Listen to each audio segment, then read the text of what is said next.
Welcome home. We are WNST, AM 1570, Towson, Baltimore. We are Baltimore positive. This is a football week. It is a football month. It's a crab cake month. Maryland Crab Cake Tour back out on the road beginning Tuesday the 16th. We're going to be at the Beaumont in Catonsville, where I have overlooked the lamb chops during the Tastiness Countdown brought to you by Curio Wellness. But I have not overlooked the lottery tickets. I still have a handful of Pressure Lucks and Lucky Sevens. But on Tuesday, I will have the new Raven scratch-offs. They're in-house. It's all happening. Roz has got me all hooked up. John Martin is run off trying to get the Guardians into the playoffs. Meanwhile, Seth Elkin has come in here crowing about the Steelers' 1-0 victory. But I do have an Oriole Pirates story for Seth. And we have a very special segment this month because September brings on football. And football brings on gambling. And gambling, now that it's legal, and as I always say to John, I say to you, Seth, on the up and up for everyone here in the state, and it's so easy to do. I go back to maybe 1973, 74 when I saw my first Flintstones episode, and bet. So I never had the betting thing, but I've had so many people in my life battle with this when they were dealing with Louis the bookmaker who made the salads down in Little Italy, and certainly problematic. Seth, I want to welcome you. And Seth Elkin is our recurring cast member here. He does all things communicating for the Maryland Lottery. We have a good time. We talk about games. We talk about promotions. Certainly, it was a lot of fun watching my wife trying to hit that $1.8 billion last week, Seth. But we're going to welcome Will Hinman in. We're going to be talking about some things. But I wanted to give you a little bit of oxygen because this is an important segment, I know to you. But $1.8 billion, we had local winners here. You know, at least somebody around here won $1 million, right? Yeah, we had a long Powerball jackpot roll that lasted for 3 months that came to an end with winning tickets, 2 winning tickets, one in Texas and one in Missouri, splitting that jackpot that came in just shy of $1.8 billion. It was the third largest Powerball jackpot that there's ever been. So a big deal for Powerball, a big deal for us. And we had, as you mentioned, plenty of prizes. We had, during the course of this jackpot roll that lasted for 3 months, 37 winning tickets that won at least $50,000 on Powerball during that time, including 3 $1 million winners, one of which was just last week in Pikesville. That prize has not yet been claimed. At the Pikesville BP on Reisterstown Road, it was sold. So we're waiting to greet that winner and have some fun celebrating with them. But lots of sales and lots of prizes. There were about $13.4 million in player prizes that were won in Maryland during that jackpot roll. And we estimate about $14.5 million in contribution to the state just from the sale of Powerball tickets during those last 3 months. Doesn't count any other type of ticket that we've sold. So it's a win all the way around when a big jackpot roll happens.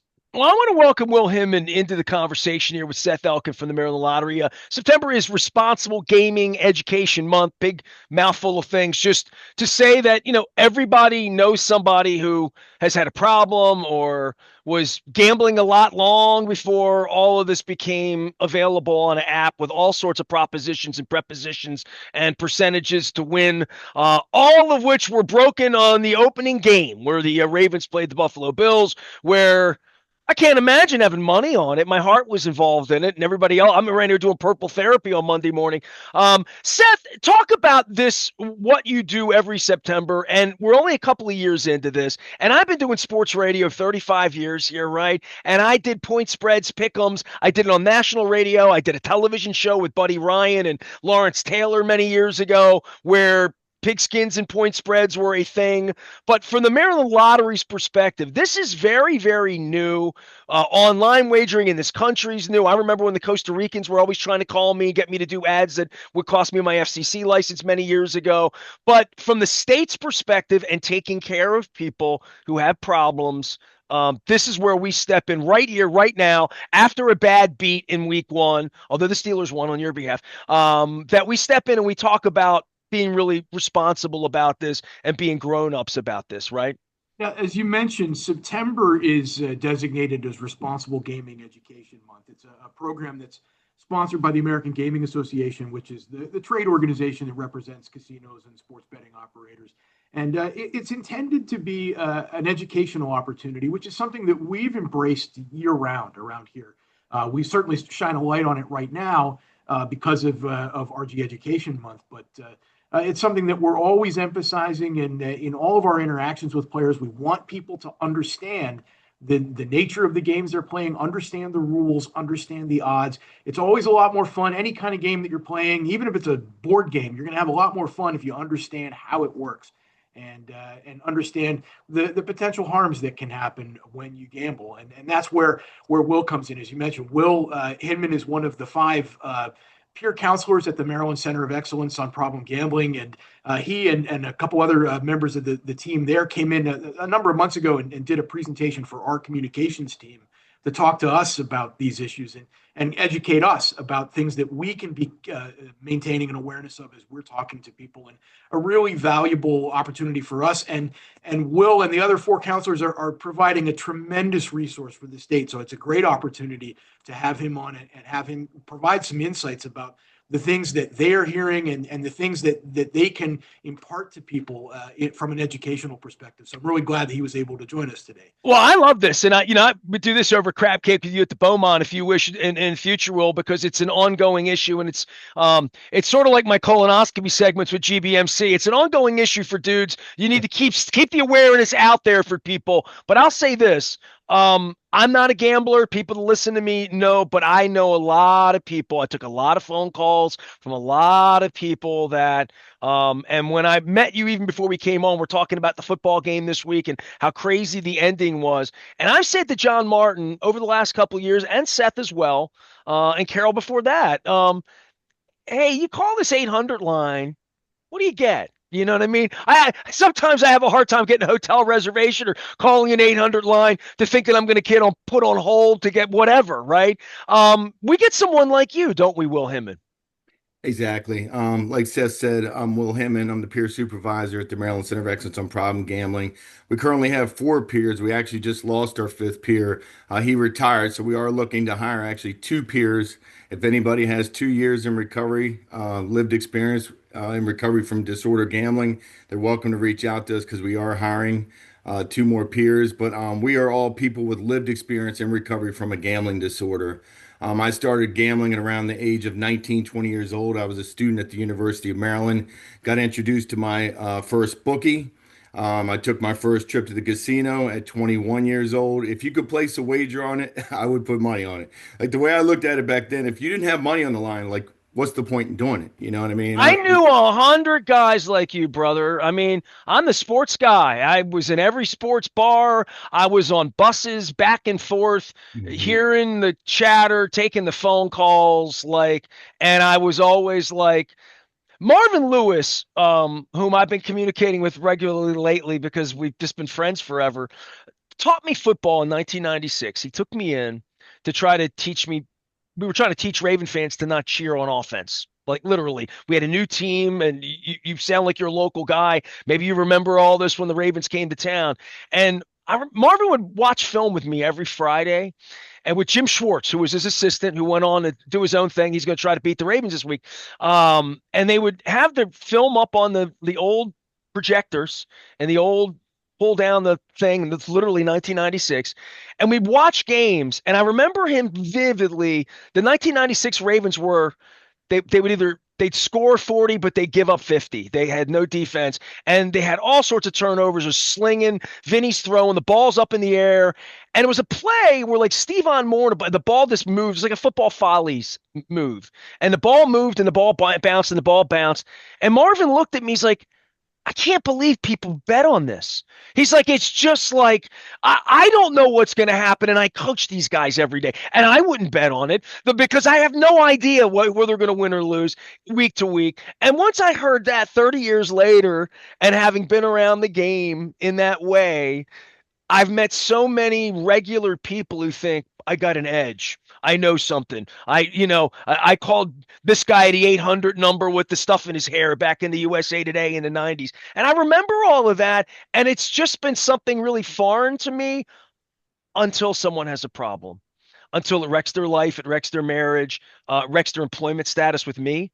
I've had things happen where I just identify it as they've got a problem and they call you. And I've asked, all right, so they call you, what happens? I call you, and my problem is my marriage, my credit card, my house, my life, my job, my kids, my mental health, quite frankly. That's what happens. That's what you find by the time somebody calls you, they probably have a bigger problem than they're even willing to admit they have, right? Yeah, it's usually gotten real bad. And a lot of people don't know that disorder gambling has the highest risk of suicide of any other addiction. They say 50% of disorder gamblers will have thoughts of suicide. One in five will actually put in a plan to take their life. So it's pretty serious. And I'm one of those people.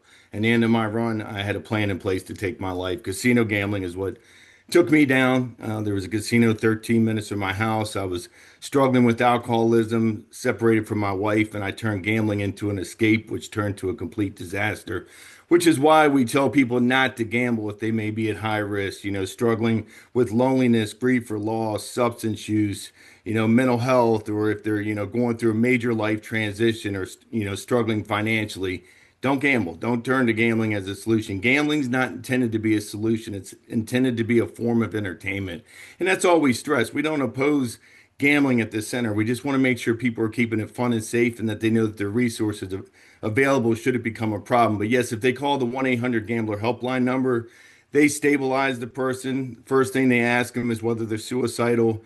They put a plan in place, a safe plan if they are suicidal, and they get them Right here, stable. right now. When the Right minute there, they right now. call. Yeah, they're Okay. they're asking them all the screening questions, what medications they're on, is there a history of mental illness, history of trauma, they're screening them for us and make sure they're stabilized. And then what they do is they say, "Would you like to talk to someone with lived experience in recovery from a gambling disorder?" And that's when they warm transfer them to one of us. So I cover Southern Maryland, which is Howard County, Prince George's, Charles, Calvert, and St. Mary's County. If somebody calls the 1-800 Gambler helpline number from that region, they will warm transfer them to me. And at that point, I'm able to have the conversation. And you can almost hear them breathe because, first they're answering those screening questions. Well, then they get to talk to someone that understands the lingo, understands the language, understands what it's like to just lose their paycheck, to be chasing their losses, to be separated from their wives or their spouses or whatever, or if it's a child that's, they're getting heat from their parents, whatever it is, I'm able to relate on all those levels, and I struggle with mental health. I struggle with substance use, so I can understand on a lot of different levels. And usually gambling doesn't happen in a box. There's usually a dual addiction or a co-occurring or a history of trauma or something major, some major life transition going on in that person's life. That's why they always say addiction is usually just a symptom of something else going on. You got to get to the underlying conditions. But it Well, turns and then there's God, I mean, you're sitting here talking, and I swear, over a cup of coffee here this morning, I'm just thinking of this person and that person and that guy and that guy and that guy and that guy and that like, and it's all guys in my world over 35 years. Man, I took a lot of phone calls. I made a lot of picks. I had a lot of people call me, "Hey, Nasty, who you like? Who you got? Who do you think?" They thought I knew something that maybe they didn't know, and maybe I did. I mean, I guess I was perceived as an expert on the radio, that if I gave them a tip or something like that. And look, I grew up around the horse track thing too, right? Worked at the paper in the 80s. I glorify Charlie Ekman and Clem Florio, but that whole, I know something more. I can read the form. I can get an edge. I'm going to have an edge that nobody else has. And then the thought of doing it every single day as an obsession in some way. I don't know how many days at the track's too many. 4 days a week. I don't know how many days at a casino in a row, or you get back from one and you're thinking of going to the next one, or if you're chasing losses. I remember Monday Night Football. I'd always hear a lot about that. You're not the first trauma counselor I've had on in 35 years of radio, but this is certainly something different when it's become legal and we do it on behalf of the Maryland Lottery and it benefits people here. I often wonder, the modern part of this and the part where the apps tell you to slow down, right? And the apps are built this way, and there's so much awareness, and we're going to talk about it, that by the time somebody calls you, they're, they're not just doing the betting the way I was when my dad would bring a pool card home and I'd circle five, give $5 trying to win 30 bucks or something. That was just a goof. It wasn't going to change my life. It was just gave me a reason to root for Iowa on a Saturday afternoon or something like that. But I have experienced in my line of work over 35 years, just people that I looked at and thought, oh my God, I wouldn't want to think about this the way you do because it would just lead to. I had two alcoholic parents, and but by the time somebody calls you, what are you seeing and hearing in the modern era where all of this is set up to create slow down? I tell people to slow down. Everybody, there's signs everywhere telling people to slow down. You can't. You know that, right? You can't. Like when an addiction, I've learned that about addiction in any, whether it's opioids. I do lots of educational with awareness and trying to educate myself, trying to become smarter as I get older to say, what could I have done for any of that guy, that guy, that guy, that guy, that guy, because they weren't going to listen to me. I promise you. When I think of these names and faces of these real humans in my life that definitely needed to call you at some point, probably still do, that once this thing opened up, oh my God, I shudder to think how I get that person there before they're desperate enough that they're calling you in darkness. Yeah, I mean, prevention's the answer to that. And we're trying to get in the schools and educate, the high schoolers now, before they get to that age where they really start gambling. Because I think college is a lot of times where they find it. But to answer your question, by the time they get to us, usually they've been chasing their losses. And a lot of times they're calling after they just ran out of money. And you'll hear most gamblers will say that it's real easy to stop when we have no money, when we just blew our paycheck.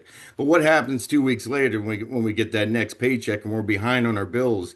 Do you try to chase your losses more and try to get back that money so you can pay your bills, or do you call it quits? And I think that's the hardest thing for a gambler to do is to accept their losses. And that's what I really try to have that conversation. And I say, look, I know it's the toughest thing for us to do is accept our losses. Who wants to accept the fact that you got to dig yourself out, sometimes thousands of dollars in debt, you know what I mean? But that's the answer. Gambling in any form should not be considered a solution. And the sooner you accept it as not a solution, the better off your life is going to be.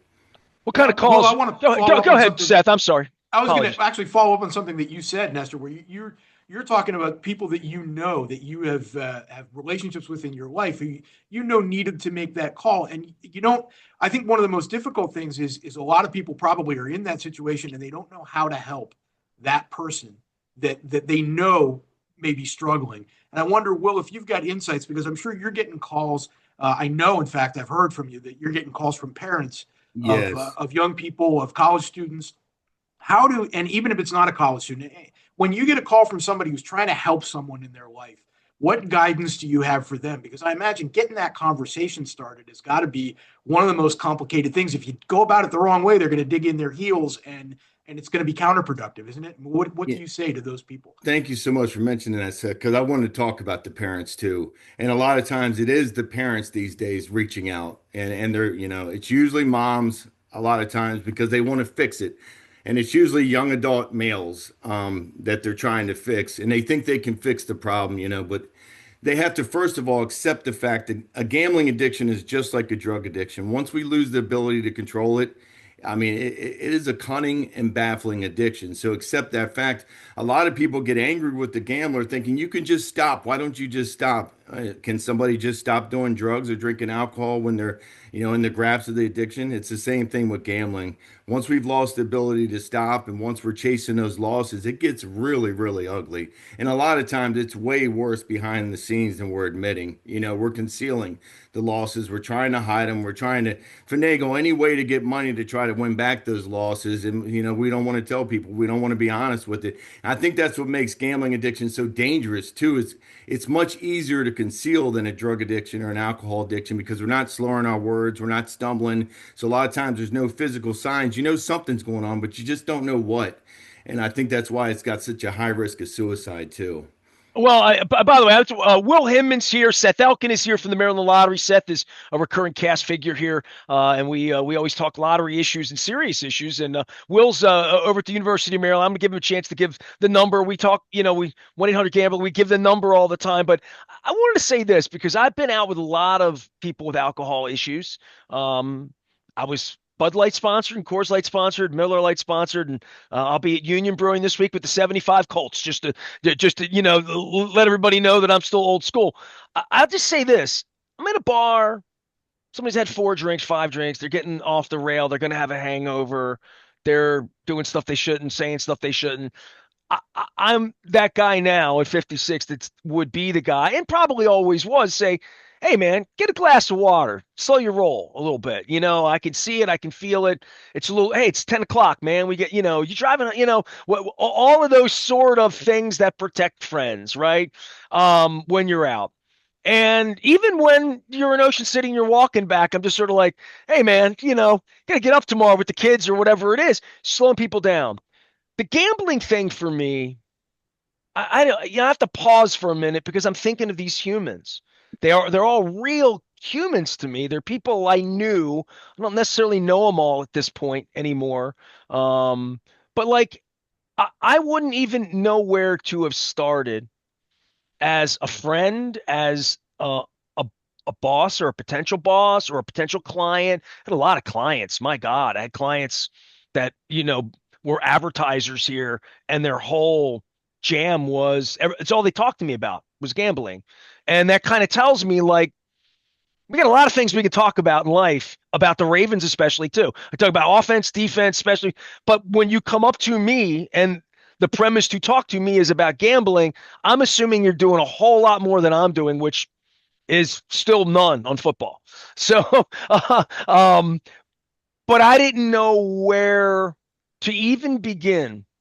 And these were people really intimate in my life at various points to say, dude, can you get your jam in any other way? Can you just watch the game without having money on it?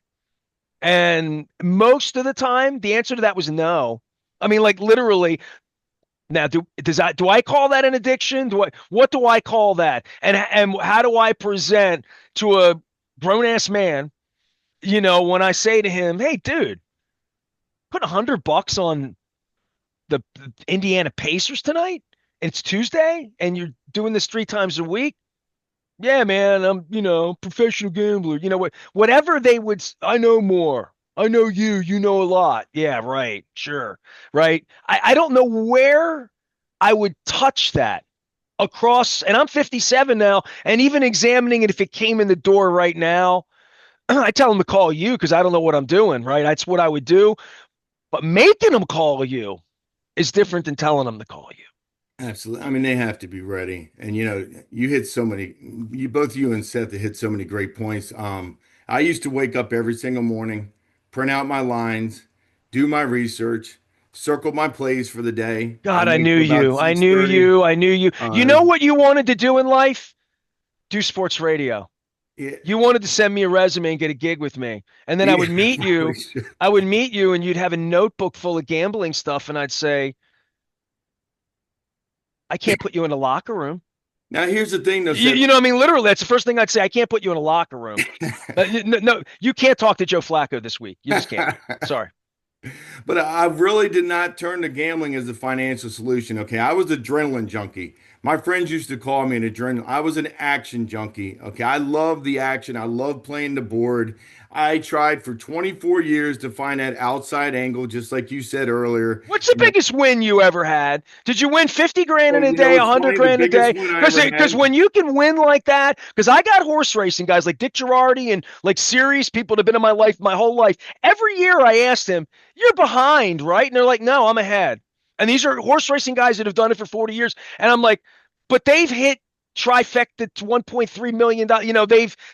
They've done all of that. And they like really kind of know horses better than anybody I've ever met because they've studied it all of their lives. But this is a different level. I haven't met anybody that tells me they're ahead from football gambling. Well, I was a professional blackjack player, and my biggest win was the last day at the casino, when I was going to kill myself, and I lost it all back in less than a shoe. You know what I mean? Because we're all going to go on our hot runs, but what happens when our runs go cold? Do we have the ability to stop? And a gambler is always pressing their bets, thinking it's going to come around, it's going to come around, and by that time, there was not going to be a big enough winning to make any dream come true for me. You know what I mean? There was not enough money and there was not enough time. And I want to really stress to gamblers too, not just to think about the money, but also think about the time, because I destroyed my first marriage, not because of the money I lost. It was the preoccupation on sports gambling. Like I said, I was You love gambling more than her. absolutely. I was preoccupied with it all the time. I was a Ravens season ticket holder for 10 years. I was a Washington Wizards season ticket holder for 6 years when Michael Jordan came back. I was at the games all the time. If I wasn't at the games, I was up at the bars watching the games. If I wasn't up at the bars, I was down in the basement watching the games.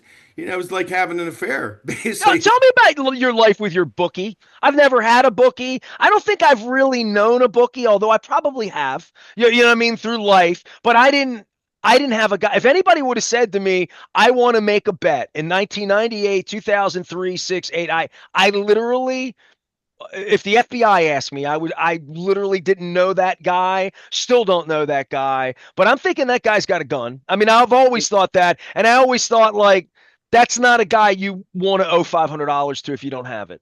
So there are bookies like that. My bookie actually ended up being my best friend. I had two bookies, actually three over the years, and they were all three friends of mine. So most bookies aren't going to break your legs. They're going to accept their losses. They don't want to go to jail. You know what I mean? But they'll do everything they can to try to put heat on you to pay. And I know a lot of guys that bet over their heads and end up not being able to pay, and the bookie just had to accept that. But my bookie and I used to stay up till 5 o'clock in the morning playing NBA Live '98. This tells you how far back it goes. And we would play for $100 a game. I'd be the Utah Jazz with John Stockton. He'd be the Bulls with Michael Jordan, and we would go at it till 5 o'clock in the morning. And I got my first condo with my wife. I got it right in the same apartment complex as my bookie. So you can imagine how well that worked with my marriage. Not well at all. I get in the bed. Dude, it's bad enough you're betting on the real Indiana Pacers and the real watching the Washington Wizards. I'm sorry about that. That was the worst bet you ever made, probably on that. But Will Hinman is here, and I mean your life experience. It clearly begets the kind of experience you would need for any of these men that I've known. That if they called me tomorrow on their in desperation. And if you're out there and you know who you are, call me. I'll get you help. I will. I will. I mean, believe me, like I know people who either have called or should have called, and I don't think they could ever stop. You know what I mean? Like that's the thing.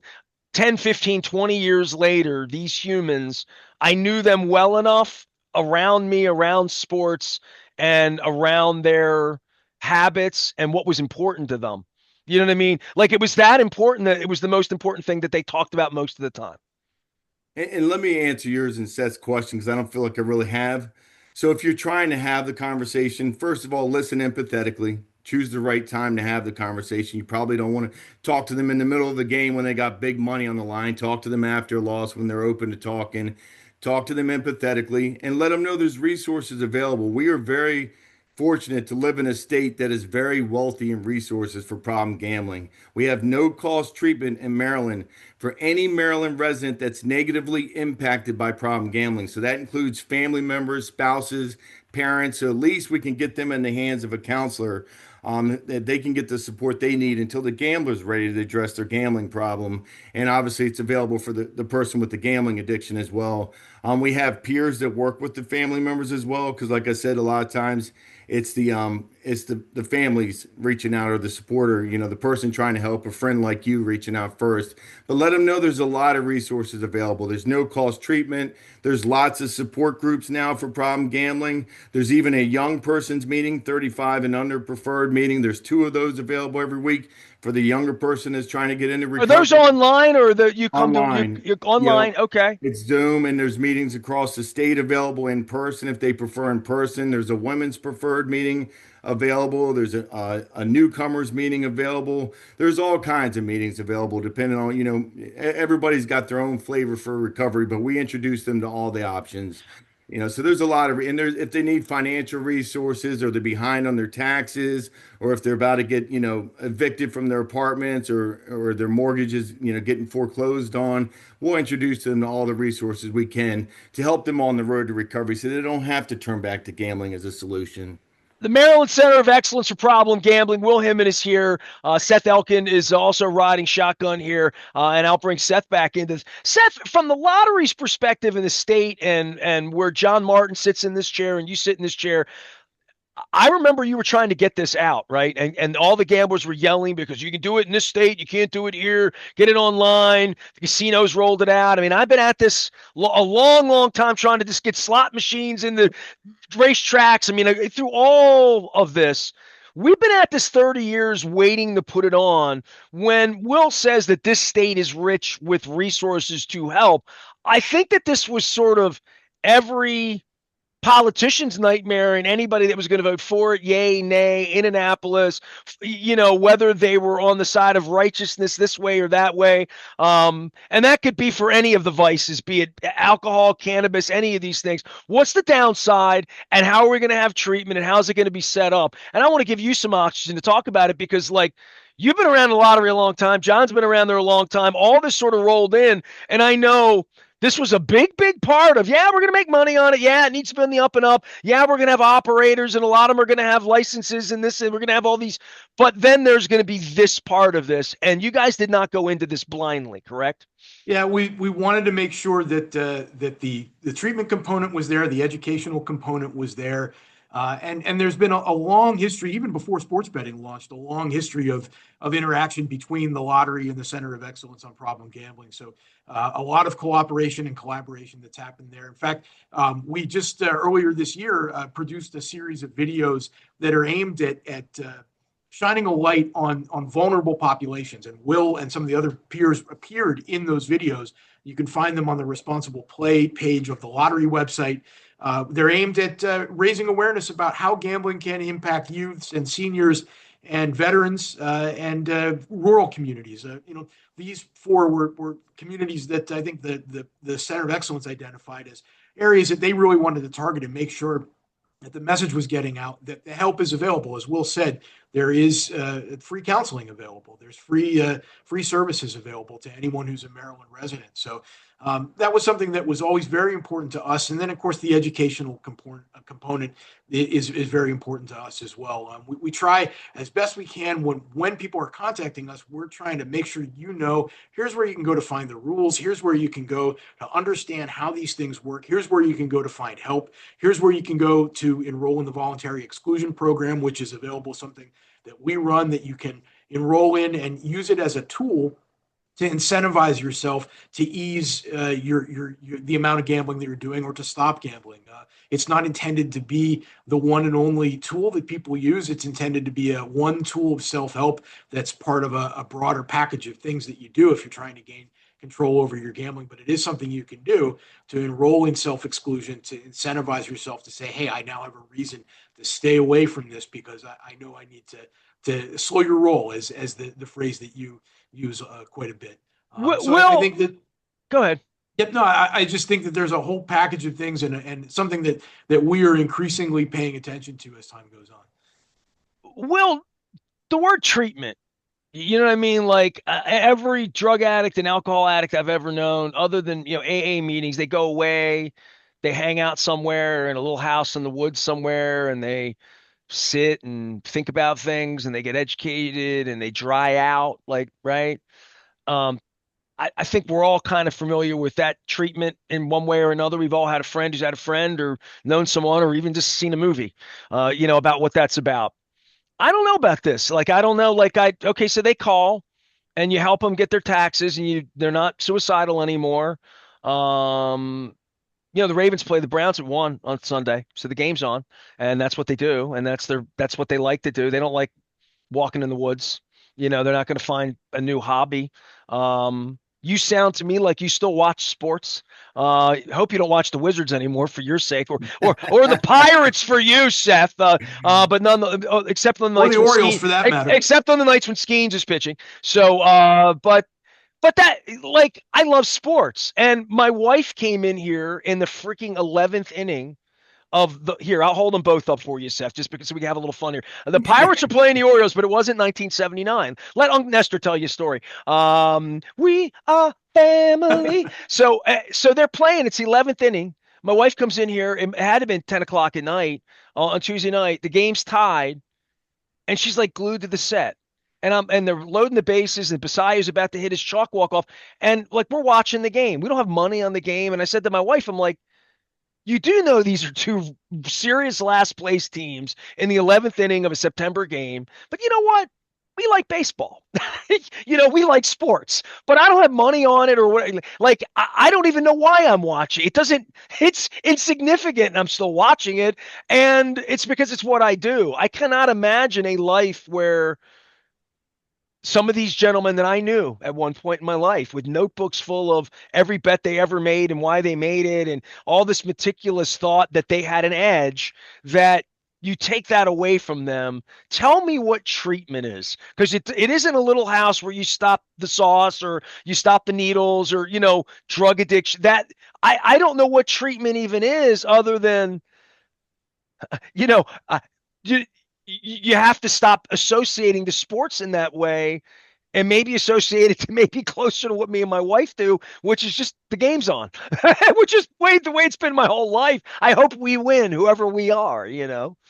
That's a great question. And at some point in time, our mindset does have to change. I don't crave those highs anymore because behind every high is a low. There's always a low around the corner. I want to be somewhere in the middle, but treatment looks like, so for me, like I said, I was suicidal. I had a plan in place. So I ended up in a psych ward and I ended up in another psych ward. And then I ended up in a 28-day rehab program to address both the substance use and the gambling. That's when I was introduced to the Maryland Center of Excellence on Problem Gambling. They had a gentleman by the name of Michael Rosen that came in and spoke to me. So I was introduced to, the support groups and treatment and but I relapsed. I relapsed on alcohol out of treatment because I was still hopeless. My marriage, was over. I was losing my house. Things just seemed completely hopeless. I lost my business, but All because of gambling, literally, all and because of alcohol too, gambling. right? Yeah, One and one A. the alcohol led to serious marital problems, and then, like I said, I turned to the casino as an escape, and that turned into major financial problems. It was a combustion of things that just turned into a complete disaster. My life just exploded. So what fixed you? Like, what saved your So life, Will? and that's a great, it was support groups. It was talking to other people that had been through what I was going through and were able to share their lived experience for me. I got a lot of hope from that. I got just that little seed of hope to believe that recovery could work for me. And then, like I said, they say if you stick around long enough, a psychic change occurs. Our mindset changes. Now I have a very growth mindset. To me, growth is the high now. I want to become the best version of myself I can be. I wasted 42 years or at least 25 years of my life, chasing highs. I want to spend the rest of my life trying to be the best version of myself I can be. And I don't chase those highs anymore. But if we stick around long enough, eventually that happens. So there's lots of different forms of treatment. There's residential treatment. We have at least 4 residential treatment centers that accept problem gamblers at no cost. We have IOPs, intensive outpatient treatments, if they just want to do, 3 or 4 hours a day in treatment, or we have just counseling, one-on-one counseling. They can do 1 or 2 sessions a week, And and they let's make can sure we're not making a bet today, like literally, right? exactly. That like one day at a time, right? Like And that, they can continue gambling. We can't tell someone with the gambling right? addiction they have to stop completely. Maybe they just want to stop going to See, with casino. booze, you wouldn't. No. People I've known that had a booze problem don't ever offer them a Well, drink. harm You know what I reduction is mean? a big Like, thing in the substance use field too. Too, they believe that's saving lives too, medication management, things of that nature. Well, there's the same type of thing with gambling. Maybe they just don't want to go in the casino, but they still want to be able to buy their lottery tickets.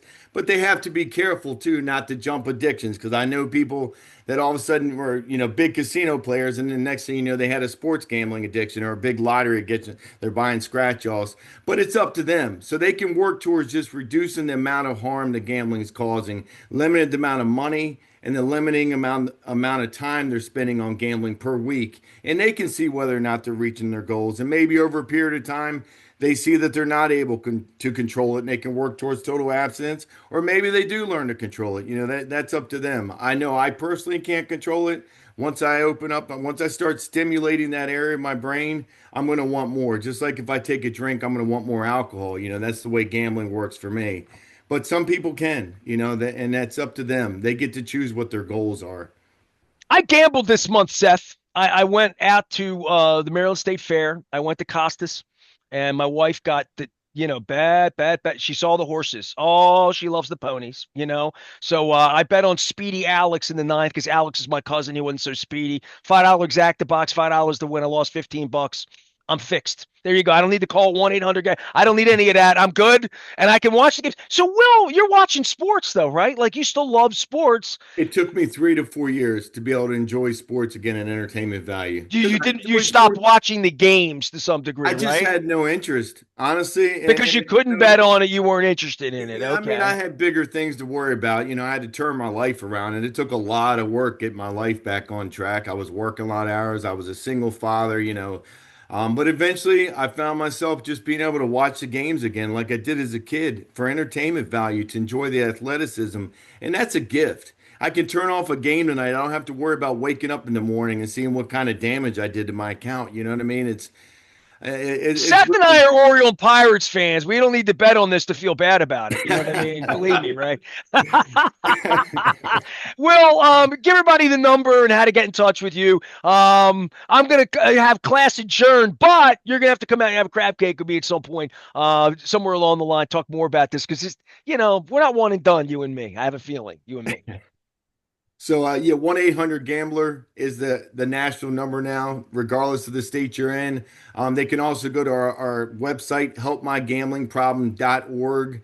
There's a self-assessment on there they can take, 9 questions. We'll give them a severity score. If they question whether their gambling may be a problem, there's lots and lots of resources on there. There's a list of all of our counselors that provide the no-cost treatment on there. I think all of our peers' direct cell phone numbers are on there too if they want to call us directly rather than calling the 1-800-GAMBLER helpline number. So helpmygamblingproblem.org or 1-800-GAMBLER are the two ways to get in touch. And they can also text and chat with the helpline as well. They don't have to call. All right, look, I'll get you back out maybe during the holidays. Seth, you'll make that all happen. Seth, my wife didn't win 1.8 billion, so I'm still going to be here next week for John Martin. I'm still going to be here for you no matter how this Browns Ravens thing and By the way, Aaron Rodgers looks good. Joe Flacco looks good at least for 1 week. So, I'm worried about football here. It's too much to bet on it, that's for sure, right? I'm not sure what to think from 1 week of play, so I'm reserving my judgment. I'm laying low as well. I hope that this was educational for people out there. We've helped some people out there. Certainly it's been educational for me because I often wonder, all right, I call 1-800-GAMBLER. What happens? Who do I get? Do they put me on hold? I hope not. There it is. So in long form, some ways to help everybody. Because everybody knows somebody that's now gambling because it's on the up and up. It's easy to do. Just slow your roll, have some fun with it this weekend, watch the games. And as we all learned late into the evening on Sunday night, be careful betting on this. That's all I'm saying. It was a 15-point lead with 4 minutes left to go. I am Nestor. We are WNST, AM 1570. Towson, Baltimore. We never stop talking responsibility and responsible gambling and Baltimore Positive. Stay with us.